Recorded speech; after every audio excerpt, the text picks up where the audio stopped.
Thank you for listening and supporting the Daily Memphian. Sign up for one of our many free newsletters and breaking news alerts at dailymemphian.com/email to receive the latest local news stories impacting our community. Our weekly newsletters cover everything from sports to arts and culture, business, food, and more, along with daily updates of all the news we publish each day. Sign up or manage your email preferences at dailymemphian.com/email.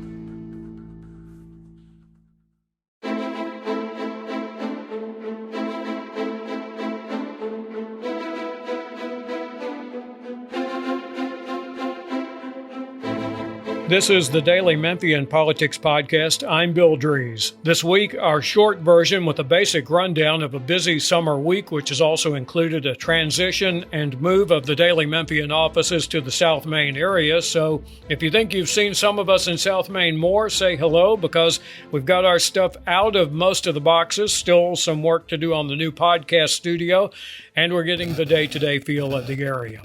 Let's start with budget season. The Shelby County Commission may or may not be done. This past Monday, the Commission took a penny off the property tax rate it approved earlier. This was an 8-1 vote approving a $3.45 rate. That is the state-certified rate estimated to produce the same amount of revenue for county government that the current $4.05 rate does, taking into account, of course, the increase in property values and this year's countywide reappraisal for taxation purposes. The real story here is timing and the vote total. 9 of the 13 commissioners present, the 4 absent included 3 of the 7 votes 2 weeks earlier for the $3.46 rate, including a 1-cent tax hike. Commissioner Van Turner tried to put the vote off to the next commission meeting. The next regular meeting is July 26th, and the commission will meet only once in July, canceling its July 12th meeting because the annual National Association of Counties, or NACO, meeting conflicts with that, running July 9th through the 12th out of town. All of those dates are after the July 1st start of the new fiscal year. Turner's motion to delay the tax rate vote failed 4-5, and the 1-cent tax hike then failed on a more lopsided 1-8 vote, with Democrat Michael Whaley as the only yes vote. Several other Democrats voting no in anticipation of moving to reconsider this vote at the next meeting, be it July 26th or a special meeting that could be called before then. Only those who voted on the prevailing side of a matter can move for reconsideration, and they must make that move before the minutes of the June 21st meeting are approved.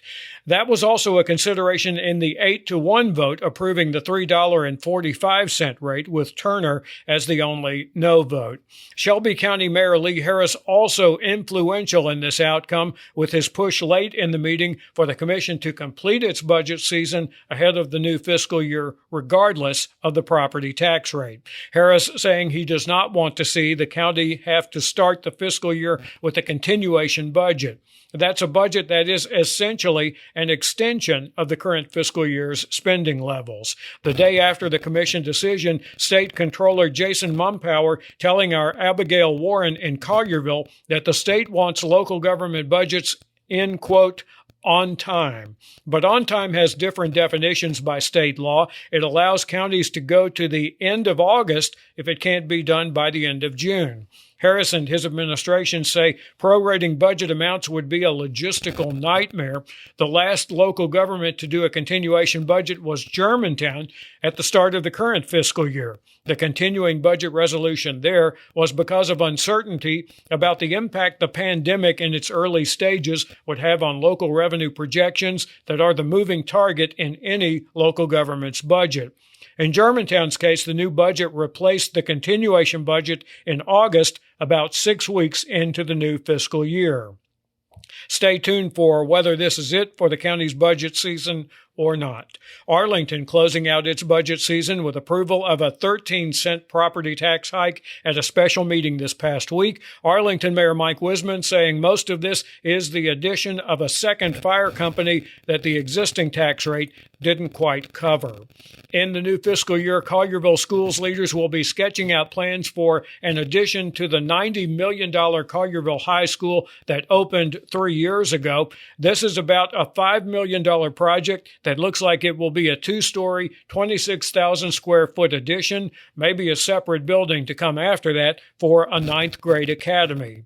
The school was built for a capacity of 3,000 students. When classes resume in August, Collierville High School is expected to have 3,022 students. Looks like it's time to start up Who's Running for What again. Since the last podcast, Regina Morris Newman has opened her re-election campaign for Shelby County trustee, drawing a large crowd showcasing Democratic unity and incumbency in county offices. Newman's still a very interested onlooker in county government's budget season as she opened the campaign.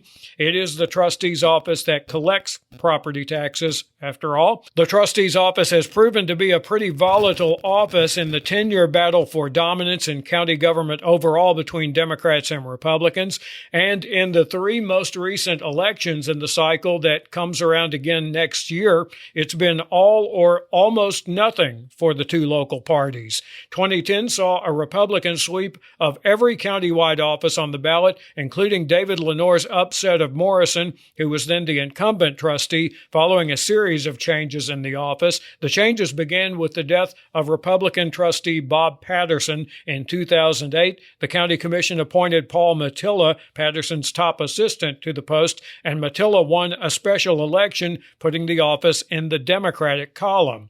Matilla died in 2010, and the commission appointed Newman, who sought a full 4-year term on the 2010 ballot and lost to Lenore.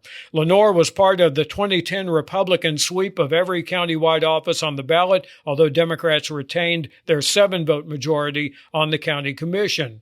Lenore won a second term in 2014 as part of a near sweep by Republicans who won every countywide office with the exception of Shelby County Assessor, which moved to that election cycle from the other even-year county cycle.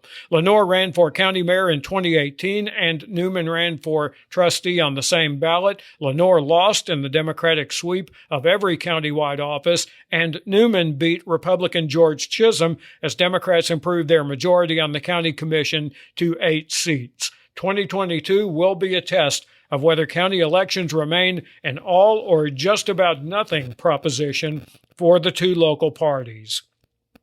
Brittany Thornton, the Orange Mound activist who ran for that area's city council seat in 2019 in a challenge of incumbent Jamita Swearingen, is running for county commission in the 2022 elections. This will be the District 10 seat currently held by Reginald Milton, who is serving his 2nd term and is one of 5 commissioners on the body who are term limited.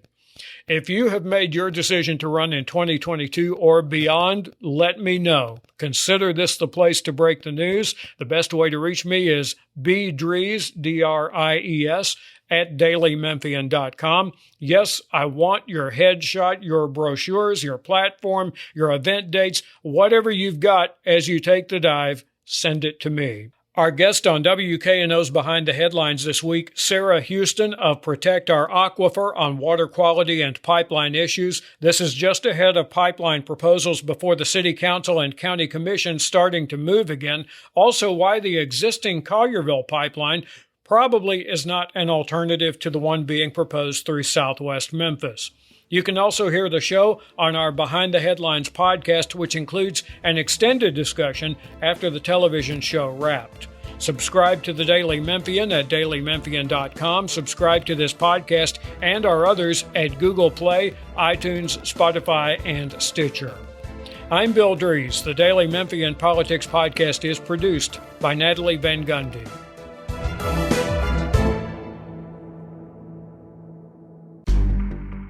In-depth journalism in the Memphis community, the Daily Memphian is of Memphis, not just in Memphis, and seeks to tell the stories of this city. TheDailyMemphian.com. Truth in place.